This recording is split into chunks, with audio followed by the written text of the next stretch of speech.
प्रिय विद्यार्थियों, आज हम BA द्वितीय वर्ष इतिहास के द्वितीय प्रश्न पत्र के अंतर्गत प्रथम युद्ध के परिणामों के विषय में चर्चा करेंगे। 28 जुलाई 1914 से आरंभ हुए प्रथम विश्व युद्ध, जो कि 4 वर्ष 3 माह और 11 दिन तक चला, सन 18 के 11वें महीने के 11वें दिन के 11वें घंटे में इस युद्ध का अंत हुआ। यानी 11 नवंबर को यह युद्ध 1918 में समाप्त हुआ। इतिहासकार लैंगसम के अनुसार इस युद्ध में लगभग 6 करोड़ 50 लाख सैनिकों ने भाग लिया। युद्ध में मारे जाने वाले सैनिकों की संख्या लगभग 80 लाख थी। लगभग 2 करोड़ व्यक्ति घायल हुए। आर्थिक दृष्टि से विभिन्न राष्ट्रों को 40,000 मिलियन पाउंड का भार वहन करना पड़ा। प्रथम युद्ध के महत्वपूर्ण परिणामों के अंतर्गत आकलन किया गया है कि युद्ध का औसतन दैनिक खर्च 40 करोड़ रुपया था। बाद में इस खर्च का औसत 3.5 करोड़ रुपये प्रति घंटा हो गया। अमेरिका के फेडरल रिजर्व बोर्ड ने अनुमान लगाया कि सब लड़ने वालों का संयुक्त खर्च 31 मार्च 1918 ईस्वी तक 35,000 से 40,000 मिलियन पाउंड तक हो गया था। इसके प्रमुख परिणामों के अंतर्गत आर्थिक अव्यवस्था एवं नए समीकरण, महायुद्ध के कारण अंतर्राष्ट्रीय व्यापार तथा निजी पूंजी के संचरण की व्यवस्था अस्त व्यस्त हो गई। ब्रिटेन जैसे आर्थिक दृष्टि से संपन्न राष्ट्र को प्रथम विश्व युद्ध के परिणामस्वरूप आर्थिक हानि उठानी पड़ी। पाउंड स्टर्लिंग को अंतर्राष्ट्रीय स्वर्ण मान पर स्थिर रखना संभव नहीं था। स्वर्ण मान से असंबद्ध हो जाने के बाद पाउंड और अमेरिकी डॉलर का अनुपात 1 पाउंड बराबर $3.40 हो गया। फलस्वरूप ब्रिटिश माल का निर्यात इन देशों की तुलना में काफ़ी सस्ता हो गया। केवल संयुक्त राज्य अमेरिका ऐसा राष्ट्र था जो युद्ध से पूर्व कर्जदार राष्ट्र था। युद्ध के दौरान बड़े भारी पैमाने पर अमेरिका से खाद्य पदार्थ और अन्य सामग्री मित्र राष्ट्रों ने खरीदी, परंतु युद्धरत यूरोपीय देश इस आयात के बदले में कोई निर्यात नहीं दे सके। फलस्वरूप व्यापार संतुलन तेजी से अमेरिका के पक्ष में जाना शुरू हो गया। इस प्रकार 4 वर्ष के युद्ध ने अमेरिका को कर्जदारों की श्रेणी से निकालकर विश्व का प्रमुख साहूकार राष्ट्र बना दिया। एक तरह से ब्रिटेन का स्थान अंतर्राष्ट्रीय व्यापार के क्षेत्र में अमेरिका ने ले लिया। अमेरिका ने यूरोप में और जापान ने एशिया के व्यापार के क्षेत्र में यूरोपीय राष्ट्रों का स्थान ले लिया।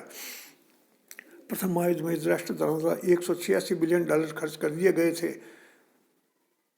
दूसरा, अंतर्राष्ट्रीय ऋण क्षतिपूर्ति। प्रथम युद्ध के बाद यूरोप के सभी बड़े राष्ट्र कर्जदारों की राष्ट्रों की श्रेणी में आ गए। इन राष्ट्रों ने विदेशों में या उपनिवेशों में पूंजी निवेश कर रखी थी। विश्व में अपने निवेश बेचने पड़े थे। फिर उससे स्वाभाविक स्थिति में आने के लिए इन राष्ट्रों को ऋण लेने की आवश्यकता थी, क्योंकि इनके उद्योग, जंगल, प्राकृतिक संसाधन तथा कृषि भूमि पर भी युद्ध का विपरीत और घातक प्रभाव पड़ा था। इसके साथ सबसे ज्वलंत समस्या राजनीतिक क्षतिपूर्ति की थी। इस समस्या ने दीर्घकालीन आर्थिक असमंजसता की स्थिति उत्पन्न कर दी थी और एक बहुत बड़ी बाधा के रूप में इस समस्या ने यूरोप को आर्थिक रोग से ग्रस्त रखा।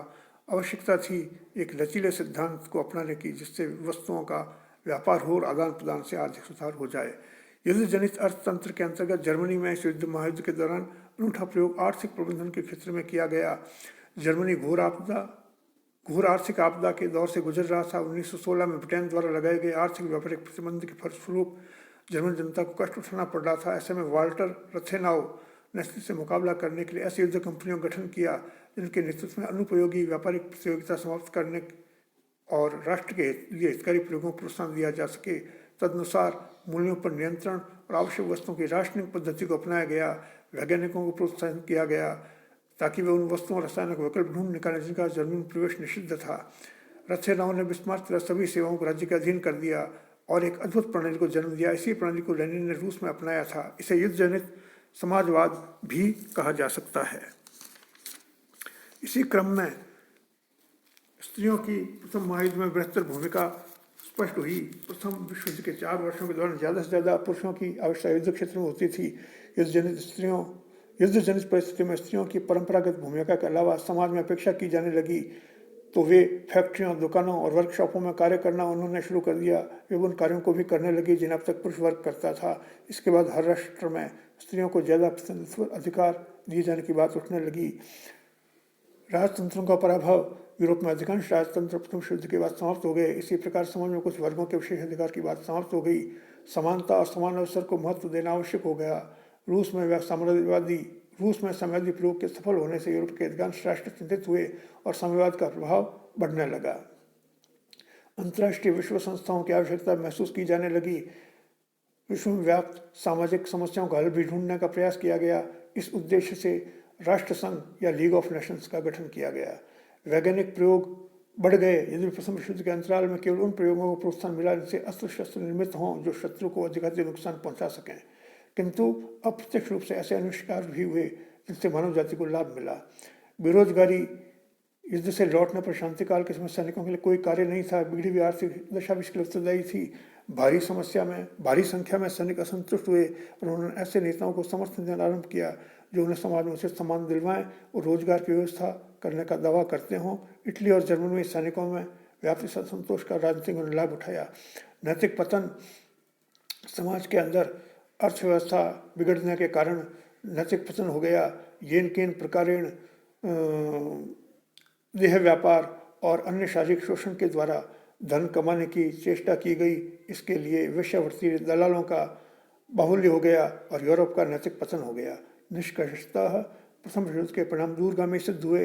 इस महाविनाश की कल्पना संसार में किसी ने नहीं की होगी कि 20 वर्ष के अंतराल दूसरा युद्ध फिर छिड़ जाएगा। प्रथम युद्ध से ऐसा प्रतीत होता था कि मानव जाति ने कोई सबक नहीं सीखा था।